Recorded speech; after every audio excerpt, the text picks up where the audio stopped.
I'm Leiyun. I'm a second-year PhD student in history at Warwick.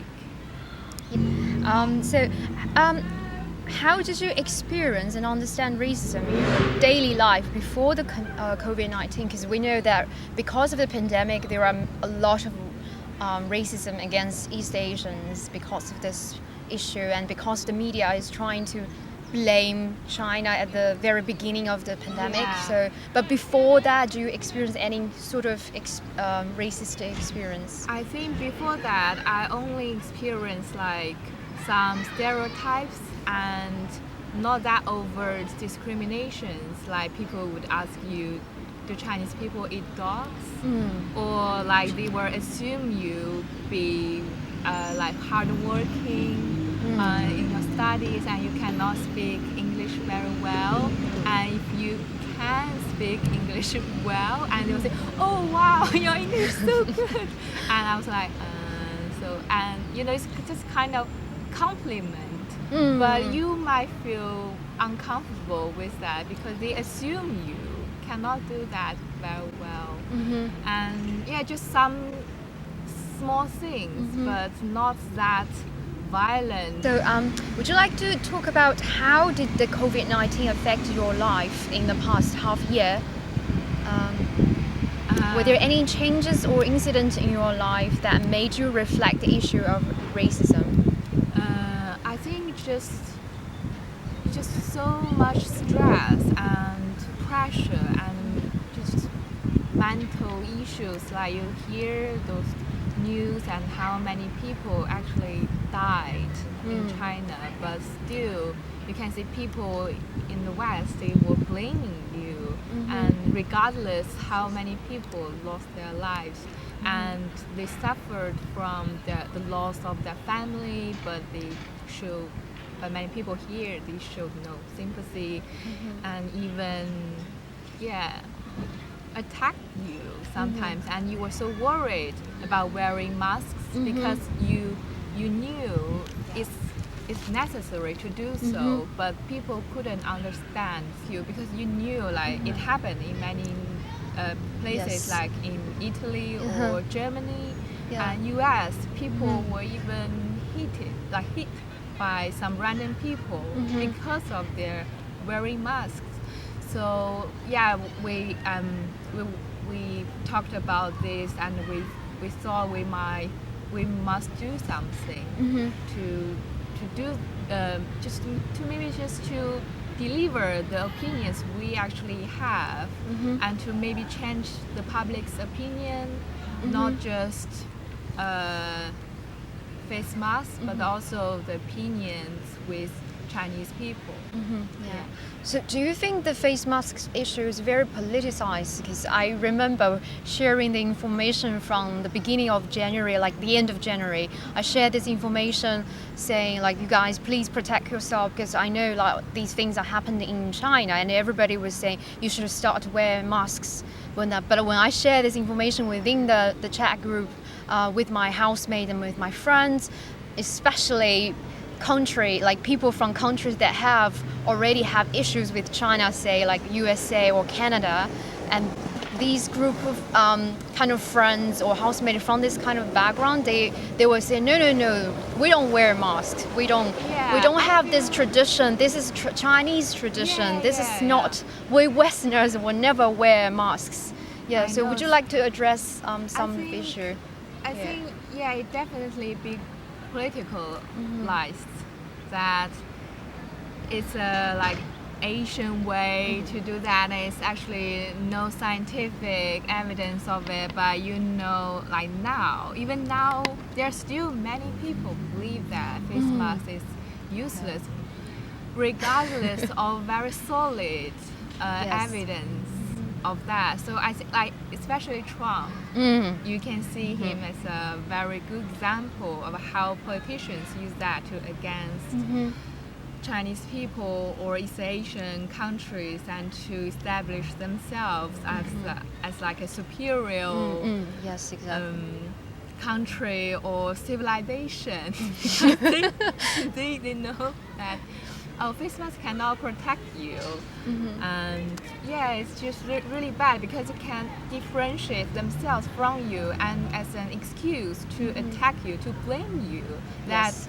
you are not only I created this horrible issue, but also you did a very silly thing to protect yourself as if like you deserve it because you're not, I don't know, you're just quite nonsense and also have really bad habits of eating or your lifestyle stuff.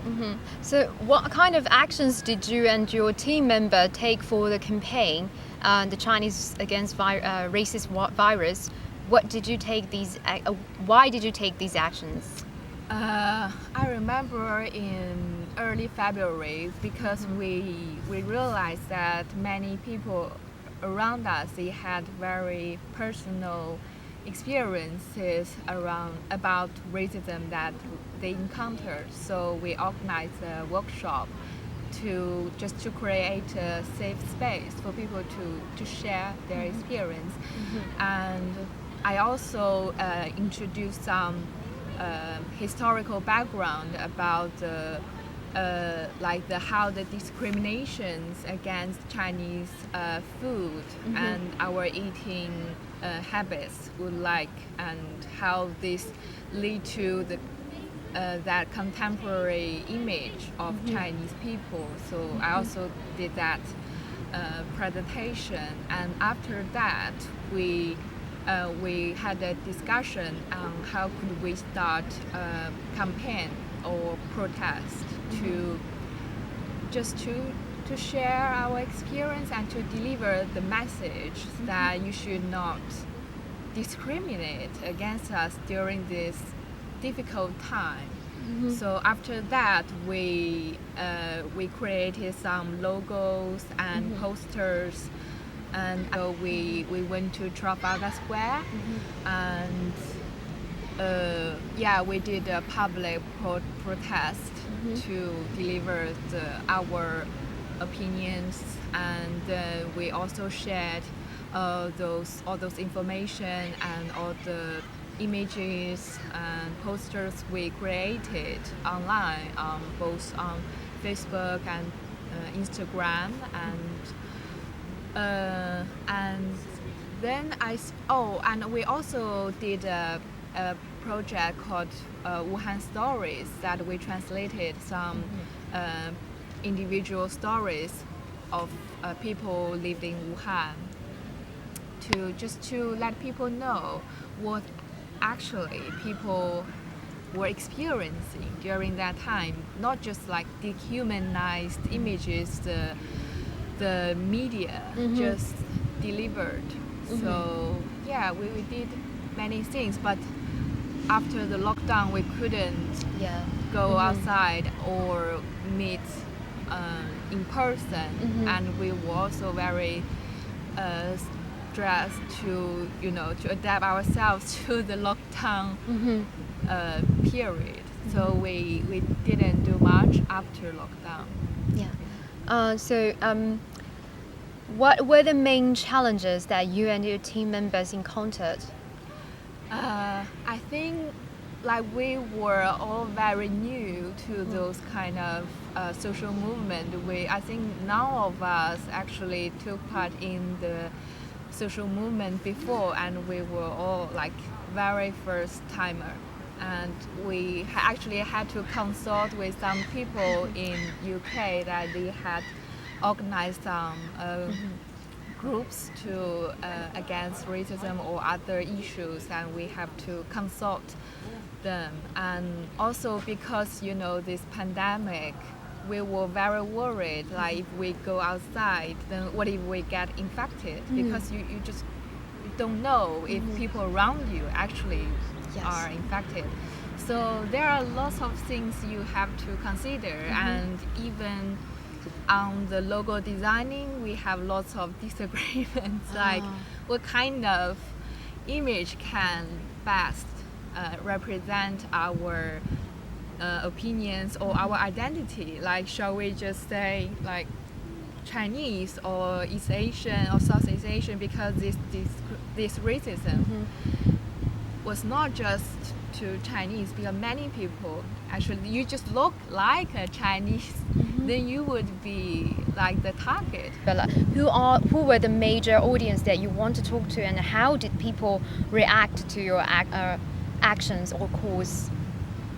I think at the very beginning we were trying to target to the general British public, public people. So that's why we did that open public protest in Trafalgar Square, because we knew there would be many people, many even tourists there, to try to deliver our message to as many people as we could. And also online, and we use some text to try to attract more people's people's attention. And also we try to just to connect with more Chinese and East Asian people, like to build this kind of community. And I think we received many good feedbacks, and we also had some like mainstream media like Bloomberg. They try to connect with us to try to attract more people's attention and for some goodwill. But we also received some horrible attacks. But yeah, I think we did have some influence after that. Yeah. Do you envision the future of like a positive things that you learn from your activities? What you can take this forward? Would you like to talk about that? I think that both racism and the pandemic were just trying to separate people, like to differentiate people and to make this kind of separation. But I think our activities are trying to bring people together and to alleviate these kind of tensions and conflicts. I think this is really important, and especially to build this kind of solidarities within our own group. And now we're trying to build some solidarity with Black communities because of the Black Lives Matter movement, and many of our members took part in the protest or in London or just in Kenilworth. Like there were protests for that, and I think as Asian communities we should definitely stand together with Black communities to combat this like institutional racism and structural. Also, just last week we invited Jasmine Cochran in Guangzhou. Actually, she's a Black American in Guangzhou, and we invited her to talk about her experience in China and what kind of racism she experienced and what she has been doing to promote the diversity and equality in her classroom and in general media. So, and we also invited a volunteer who actually supported African in Guangzhou during pandemic, and he also did a concert to promote African music. So we try to do this bridge work to bring Chinese people and African or just Black communities in China or in other places. We try to learn more about them and to share our experience, to ask them what can we actually do. Actually, you have to learn all the time. So yeah, and next time we would invite another scholar to share her work about the racism in China, because I think since this pandemic we now learn more about how racism against Black communities happened, not just in America or in UK, but also it happened in China. So as Chinese, you have these responsibilities to learn what it is, and since and after that you can actually do something. Yeah.